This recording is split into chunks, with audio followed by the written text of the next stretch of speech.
Hello everyone, एक बार फिर से बहुत बहुत स्वागत है आप सभी का आपके अपने YouTube channel the hope Uttarakhand में। तो देखिए, हम लोग अभी तक उत्तराखंड हिस्ट्री पढ़ रहे थे, जहाँ पर कि हमने ब्रिटिश शासन तक पढ़ लिया था। उसमें आप लोगों को एक बहुत ही छोटा टॉपिक बचता है, जो कि ब्रिटिश का जो भी भूबंदोबस्त उस टाइम पर करवाए गए थे, वो सारी चीज़ें बचती है। ठीक है, तो वो बहुत छोटा सा टॉपिक है, वो मैं आपको नेक्स्ट वीडियो में कंप्लीट करवा लूँगी। ठीक, तो अभी से जो हम आज से शुरू करने जा रहे हैं, जी जीएस शुरू करने जा रहे हैं। ठीक है, क्योंकि देखिए आप लोगों के एग्जाम्स होने वाले हैं और काफ़ी कम टाइम बच रहा है, तो कहीं ना कहीं जीएस भी आप लोगों को पढ़नी है, वो भी आप लोगों को कंप्लीट करनी है। ठीक है, लेकिन देखिए इस चीज़ें तो मैं शुरू करवा लूँ, आप लोगों का जो भी सिलेबस है मैं कंप्लीट करवा लूँगी। कहीं ना कहीं आप लोगों को थोड़ा सपोर्ट मुझे करना होगा, वीडियोस को थोड़ा शेयर कर लीजिए, उससे मुझे भी मोटिवेशन मिलती है और मैं आप लोगों के लिए जल्दी जल्दी जो है फिर क्लासेस प्रोवाइड करवा सकती हूँ। ठीक है, तो जीएस की जो आज हम क्लास शुरू करने जा रहे हैं, तो ये चीज़ मैं आपको पहले ही क्लियर कर देती हूँ कि देखिए मैं जो आपका ल्यूसेंट है वहाँ से नहीं कोई चीज़ पढ़ाऊँगी। ठीक है, क्योंकि ल्यूसेंट मैं ये मान के चल रही हूँ कि आप लोगों के पास रखी हुई है और आप लोग उसे अपना पढ़ रहे हैं। ठीक है, तो जो भी फैक्ट्स अब मैं यहाँ पर लेकर आऊँगी वो मैं एनसीईआरटी से फैक्ट्स आप लोगों के लिए लेकर आऊँगी, क्योंकि एनसीईआरटी सबके पास अवेलेबल नहीं होती और एनसीईआरटी से बहुत ज़्यादा क्वेश्चंस पूछे जाते हैं। ठीक है, तो एक तरफ तो एनसीईआरटी मैं कवर करवा लूँगी, दूसरी तरफ ल्यूसेंट आप लोग कवर कर लेना। उससे क्या होगा, आप लोगों के जो भी एग्ज़ाम होगा आगे, उसमें कहीं से भी जीएस आपकी गलत नहीं होगी। ठीक है, और क्वेश्चंस यहीं से पूछे जाते हैं, यहाँ से बाहर कुछ भी नहीं पूछा जाता। ऑलमोस्ट आप एग्जाम्स में देखते भी होंगे, क्वेश्चंस इसी तरीके से पूछे जाते हैं। ठीक है, तो जो क्लास हम आज करने जा रहे हैं जीएस की, ऐसे इसको हिस्ट्री नहीं हम लेंगे, इसको बहुत जो है डीपली नहीं पढ़ेंगे। जो फैक्ट्स डायरेक्टली आप लोगों से पूछे जाते हैं वही हम पढ़ेंगे। ठीक है, एज अ फैक्ट ही क्लास को लेकर चलेंगे। ठीक, तो आज जो हम पढ़ने जा रहे हैं, स्वतंत्रता के लिए संघर्ष जो हुए थे 1917 से लेकर 1947 तक हम आज पढ़ेंगे। ठीक है, तो आप लोग हेडिंग डाल लीजिए, स्वतंत्रता के लिए संघर्ष 1917 से 1947 47 तक। ठीक, तो देखिए यहाँ पहुँचने से पहले कहीं ना कहीं आपको भी पता है कि जो भी स्वतंत्रता के लिए संघर्ष हो रहे थे, गांधी जी ने काफ़ी ज़्यादा जो है सहयोग किए थे। तो गांधी जी के बारे में थोड़ा सा हम लोग जान लेते हैं। सबसे पहले आप लोगों को देखिए, गांधी जी के बारे में मैं आपको सारी चीज़ें नहीं बताऊंगी, जैसे कि इनका माता पिता कौन थे, ये सारी चीज़ें हम पढ़ते आ रहे हैं। ठीक है, तो जन्म आप सबको ही पता है कि 2 अक्टूबर 1869 को जो है गांधी जी का जन्म हुआ था पोरबंदर में। ठीक है, इसके बाद बात आती है इन्होंने वकालत कब पास की थी, तो 1891 में इन्होंने जो है वकालत पास की थी। ठीक है, 1891 में वकालत पास करने के बाद अगर दक्षिण अफ्रीका की बात आती है कि गांधी जी दक्षिण अफ्रीका कब गए थे, तो दक्षिण अफ्रीका गांधी जी गए थे 1893 में। ठीक है, दक्षिण अफ्रीका गए थे 1893 में। क्यों गए थे? दादा अब्दुल्ला एंड सन्स कंपनी का जो केस हुआ था उस केस के लिए गए थे। ठीक है, क्यों गए थे तो ये भी पता होना चाहिए, दादा अब्दुल्ला एंड कंपनी के केस के लिए गए थे। ठीक है, ये चीज़ आपको को इसी तरीके से नोट कर लेंगे। ठीक, तो 1893 में जब गांधी जी अफ्रीका में गए थे, तो वहाँ पर क्या हो रहा था, काफ़ी ज़्यादा भेदभाव चल रहा था। ठीक है, भेदभाव किस चीज़ को लेकर, रंग भेद जो भी चीज़ें चल रही थी, तो उस चीज़ से गांधी जी काफ़ी ज़्यादा प्रभावित हुए थे। ठीक, तो सबसे पहला सत्याग्रह अगर आपसे पूछा जाता है कि कहाँ पर गांधी जी का हुआ था, तो वो दक्षिण अफ्रीका में ही हुआ था। ठीक है, सत्याग्रह अगर सबसे पहला पूछा जाता है, पहला सत्याग्रह पूछा जाता है गांधी जी का, तो वो भी कहाँ पर हुआ था, दक्षिण अफ्रीका में हुआ था। ठीक, तो इन सारी चीज़ों को देखते हुए गांधी जी वहाँ पर क्या करते हैं, सबसे पहले नेटाल भारतीय कांग्रेस की स्थापना करते हैं। ठीक है, और नेटाल भारतीय कांग्रेस की स्थापना कब होती है, ये होती है आपकी 22 अगस्त 1894 को, नेटाल भारतीय कांग्रेस की स्थापना।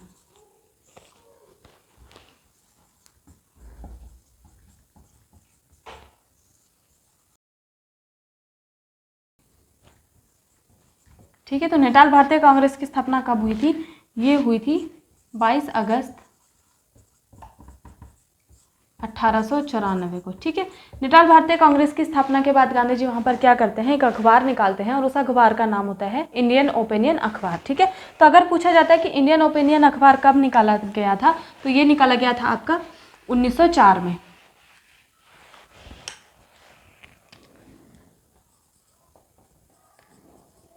इंडियन ओपिनियन अखबार,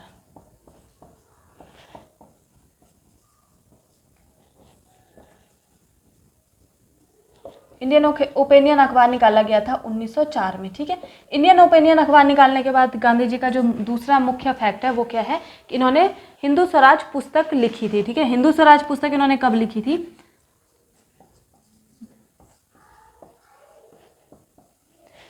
हिंदू स्वराज पुस्तक लिखी गई थी 1909 में, ठीक है। तो 1909 आपको याद रखना है। हिंदू स्वराज पुस्तक किसकी? गांधी जी की है। कभी कभी ये क्वेश्चन भी एग्जाम्स में पूछा जाता है, काफ़ी ज़्यादा देखा गया है, ठीक है। तो 1909 में निकाला गया था गांधी जी ने, और उस टाइम गांधी जी दक्षिण अफ्रीका में ही थे, ठीक है। तो सत्याग्रह सबसे पहले कहाँ हुआ था? वो भी दक्षिण अफ्रीका में हुआ था। उसके बाद वहाँ पर क्या करवाते हैं गांधी जी? टॉलस्टॉय फॉर्म की स्थापना करवाते हैं। टॉलस्टॉय फॉर्म की स्थापना, और ये कब करवाते हैं टॉलस्टॉय फॉर्म की स्थापना? ये करवाते हैं 1910 में, ठीक है। और कहाँ पर करवाते हैं? दक्षिण अफ्रीका के जोहान्सबर्ग में। ये आप लोगों को पता ही होगा, ठीक है। दक्षिण अफ्रीका के जोहान्सबर्ग में,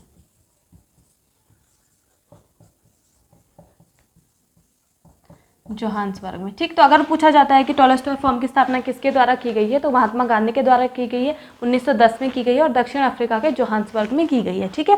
तो इतना सब कुछ होने के बाद क्या होता है? 1915 में गांधी जी भारत वापस आ जाते हैं, ठीक है।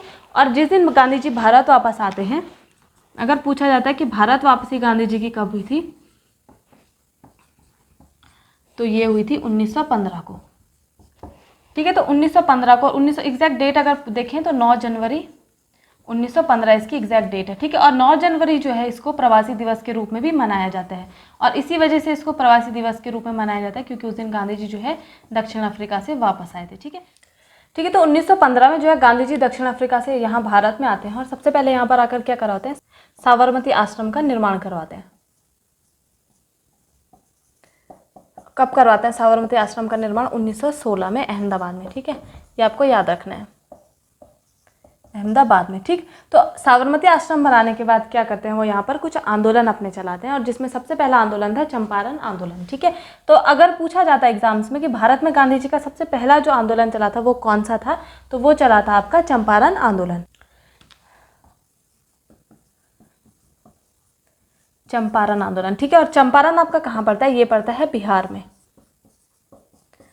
चंपारण आंदोलन जो चला था ये चला था 1917 में, ठीक है। चंपारण आंदोलन के बाद जो दूसरा आंदोलन था वो था अहमदाबाद आंदोलन, ठीक है। और अहमदाबाद आंदोलन ये चला था 1918 में, मार्च 1918, ठीक है। ये याद रखना है आपको, मार्च 1918 तक। क्रम याद रखना है इसका, इतना ज़्यादा नहीं पूछेगा कि मार्च अप्रैल नहीं पूछता है, सीधे आपसे ये पूछ लेगा 1918 में था या 1917 में था, ठीक है। और तीसरा जो आपका चला था खेड़ा आंदोलन चला था, और खेड़ा आपका कहाँ पड़ता है? गुजरात में, ये पड़ता है गुजरात में, ठीक है। और ये चला था 1918, अप्रैल 1918 में, ठीक है। तो ये आपको पता होना चाहिए कि कौन सा पहले चला है और कौन सा बाद में चला है, ठीक है। तो क्रम इस तरीके से याद रखना है कि सबसे पहले चंपारण है, फिर आपका अहमदाबाद, और तीसरे नंबर पर खेड़ा आता है, ठीक है। और ये याद रखना है कि 1917 में चंपारण हुआ था, 1918 में जो है आपका अहमदाबाद और खेड़ा हुआ था। तो क्रम इसी तरीके से याद रखना है क्योंकि एग्जाम्स में क्रम आपसे पूछ लिए जाते हैं, ठीक है। तो अब जो चंपारण आंदोलन था ये क्यों हुआ था? ये जो है 3 कठिया प्रथा के विरोध में हुआ था। 3 कठिया प्रथा क्या थी? वहाँ पर जो कृषक लोग थे, जो कृषि करते थे, उन लोगों से अंग्रेज क्या करवा रहे थे? 3/20 हिस्से में जो है नील की खेती करवा रहे थे, ठीक है। तो जो कृषक होते हैं उनको नील की खेती से क्या लेना देना था, इसके विरोध में ये लोग क्या करते हैं? चंपारण आंदोलन करते हैं, ठीक है। चंपारण आंदोलन के बाद जो आपका अहमदाबाद आंदोलन है, अहमदाबाद आंदोलन क्यों हुआ था? क्योंकि अहमदाबाद में उस टाइम पर क्या चल रहा था? मिल मजदूरों और श्रमिकों के बीच में ये आंदोलन हुआ था, और प्लेग उस टाइम पर चल रहा था, ठीक है। तो जो मजदूर लोग थे वो कह रहे थे कि हमारा जो भत्ता है वो 35% तक बढ़ा दिया जाए इस प्लेग के दौरान। इस वजह से आपका अहमदाबाद आंदोलन शुरू हुआ था, ठीक है। खेड़ा आंदोलन जो हुआ था भू लगान को माफ करवाने के लिए हुआ था, ठीक है। तो इसके बारे में इतना ही जानना है, बहुत डीप नहीं जानना है, ठीक है। तो यहाँ पर इन लोगों ने क्या किया था? कर देने से मना कर दिया था, ठीक। तो ये 3 जो है गांधी जी के आंदोलन उस टाइम पर चल रहे थे जैसे ही वो भारत आए थे दक्षिण अफ्रीका से, ठीक है। तो ये मुख्य मुख्य घटनाएं हैं, याद रखनी है आपको। कि साबरमती आश्रम का जो निर्माण है 1916 में हुआ था। सबसे पहला आंदोलन कौन था? चंपारण आंदोलन था, 1917 में हुआ था, बिहार में हुआ था, ठीक है। अहमदाबाद आंदोलन दूसरे नंबर पर आता है, खेड़ा गुजरात आंदोलन जो है तीसरे नंबर पर आता है, ठीक है। तो ये ऐसे ही याद कर लेना है, ठीक है। तो इतना सब जो आंदोलन चल रहे थे उसके दौरान यहाँ पर क्या आ जाता है? रॉलेट एक्ट आ जाता है। और रॉलेट एक्ट कब आता है? ये आता है 19 मार्च 1919 को, ठीक है। तो रॉलेट एक्ट में क्या था कि जो कोई भी अगर संदेहात्मक व्यक्ति है उसको बिना मुकदमा चलाए जो है गिरफ्तारी की जा सकती थी। ठीक है, तो ये रॉलेट एक्ट में था। तो रॉलेट एक्ट आपका क्या था एक तरीके से कि संदेहात्मक व्यक्ति जो भी है उसको बिना मुकदमा चलाए सीधे गिरफ्तारी की जा सकती थी। ठीक है, लेकिन उसके विरुद्ध क्या किया जा सकता था, ना कोई अपील, ना कोई वकील और ना कोई दलील जो है ये किया जा सकता था। ठीक है, तो रॉलेट एक्ट आपका यही था। यहाँ से यही क्वेश्चन आता है कि कब ये हुआ था, 19 मार्च 1919 को हुआ था। ठीक है, रॉलेट एक्ट के बाद क्या होता है, जलियांवाला बाग कांड जो होता है, जलियांवाला बाग हत्याकांड। ठीक है, तो जलियांवाला बाग हत्याकांड कब होता है, ये होता है 13 अप्रैल 1919 को, और अमृतसर, पंजाब के अमृतसर में होता है। ठीक है, तो इसमें क्या होता है, जो जनरल डायर होता है वो गोली चलाने का आदेश देता है जो भी वहाँ पर आंदोलनकारी खड़े रहते हैं। ठीक है, और आंदोलनकारी वहाँ पर क्यों खड़े हो रखे थे, क्योंकि वहाँ पर क्या हो जाता है, जो सैफुद्दीन, डॉक्टर सैफुद्दीन किचलू होते हैं और डॉक्टर सत्यपाल जो होता है उनकी गिरफ्तारी के विरोध में यहाँ पर आंदोलन चल रहा होता है। ठीक है, तो अगर आपसे पूछा जाता है, ये नोट कर लेना आप, डॉक्टर सैफुद्दीन किचलू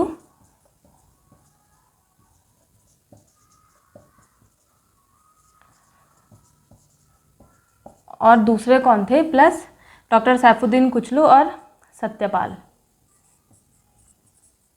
इनकी जो है गिरफ्तारी हो जाती है और उसके विरोध में ये क्या चल रहा होता है, जलियांवाला बाग हत्याकांड वहाँ पर हो जाता है। जलियांवाला बाग में आंदोलन चल रहा होता है, वहाँ पर जनरल डायर क्या करता है, गोली चलाने का आदेश दे देता है और काफ़ी वहाँ पर सत्याग्रही जो होते हैं, आंदोलनकारी जो होते हैं, उनकी वहाँ पर मृत्यु हो जाती है। ठीक है, तो ये इसमें याद रखना है आपको। एक तो 13 अप्रैल 1919 को हुआ था, अमृतसर में होता है, ये आप सब लोगों को ही पता होता था। और क्यों हुआ था, इन दोनों के जो है गिरफ्तारी के विरोध में ये वहाँ पर आंदोलन चल रहा था। ठीक है, तो जब जलियांवाला बाग हत्याकांड हो जाता है तो इस हत्याकांड के विरोध में क्या होता है, गांधी जी जो है अपनी केसरे हिंद की उपाधि जो उनको दी गई थी अंग्रेजों द्वारा 1915 में, इसको अंग्रेजों को वापस कर देते हैं। केसरे हिंद की उपाधि थी। ठीक है, 1915 में गांधी जी को दी गई थी और अंग्रेजों के द्वारा ये दी गई थी। ठीक है, ये आपको याद रखना है। इसके साथ ही साथ जो रविन्द्रनाथ टैगोर हैं, रविन्द्रनाथ टैगोर क्या करते हैं, अपनी नेटाल की उपाधि और उनको सर की उपाधि दी गई थी, तो सर की उपाधि रविन्द्रनाथ टैगोर जो है वापस करवा देते हैं।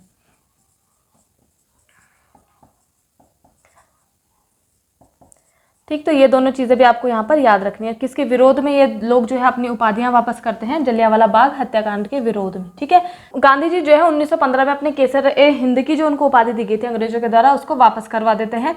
और जो रविन्द्रनाथ टैगोर को दी गई थी सर की उपाधि या फिर नाइट भी आपको कहीं कहीं पर देखने को मिलेगा, ये उपाधि ये दो लोग जो है अपनी वापस कर देते हैं। ठीक है, इसके विरोध में, जलियांवाला बाग हत्याकांड विरोध में। ठीक, इसके बाद बिठाई जाती है खिलाफत कमेटी। तो खिलाफत कमेटी जो आपकी बिठाई जाती है मुस्लिम समुदाय के द्वारा बिठाई जाती है, और इसमें कौन कौन लोग जो थे वो आप लोगों को लिख लेना है, क्योंकि आपसे पूछा जाता है कि कौन कौन लोग इसमें जो है उन्होंने भाग लिया था, तो उनके आप लोगों को नाम नोट कर लेने हैं। ठीक है, तो सबसे पहला आप नाम नोट कर लीजिए, मौलाना अली, एक तो है मौलाना अली, दूसरे हैं शौकत अली,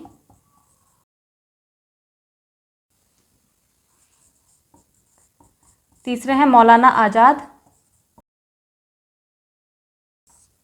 हसरत मोहानी,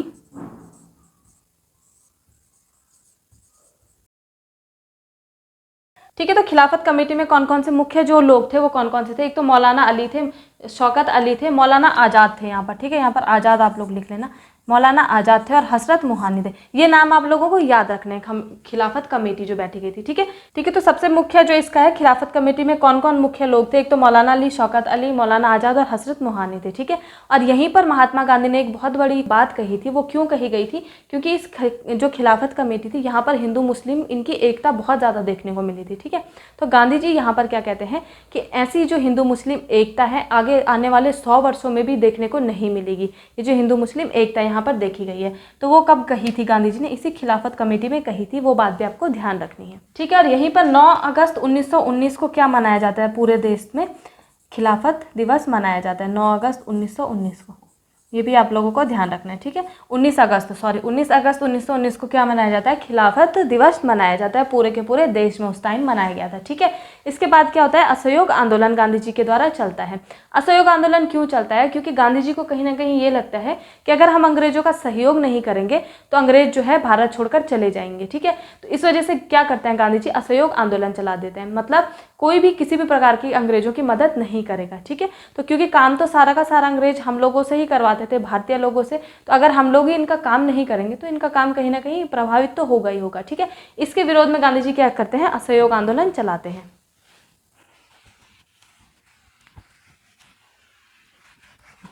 और असहयोग आंदोलन जो शुरू हुआ था ये हुआ था 1920 में।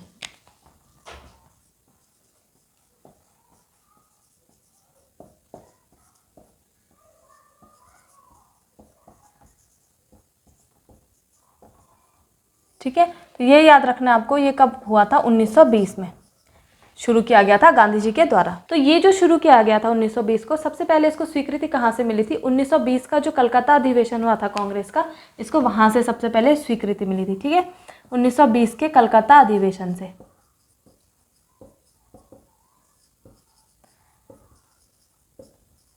ठीक, इसके बाद दूसरा अधिवेशन जो कांग्रेस का हुआ था वो हुआ था 1920 का नागपुर अधिवेशन।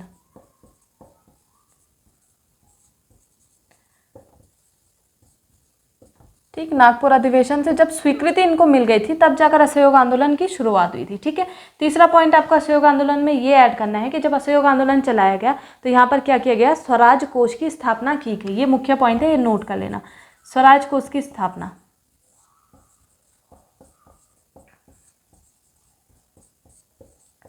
ठीक है, तो अगर क्वेश्चन आता है कि स्वराज कोष की स्थापना कब की गई थी, तो ये भी 1920 में की गई थी, असहयोग आंदोलन के अंतर्गत की गई थी, ठीक है।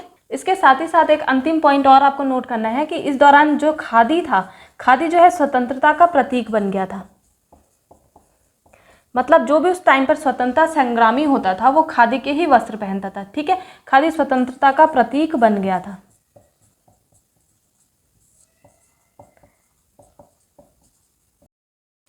ठीक है, तो ये इसके कुछ मुख्य पॉइंट है। एक दो पॉइंट्स और आप लोग नोट कर लीजिए। जामिया मिलिया इस्लामिया जो विश्वविद्यालय है वो भी इसी टाइम पर यहाँ पर बना था, ठीक है। तो जामिया मिलिया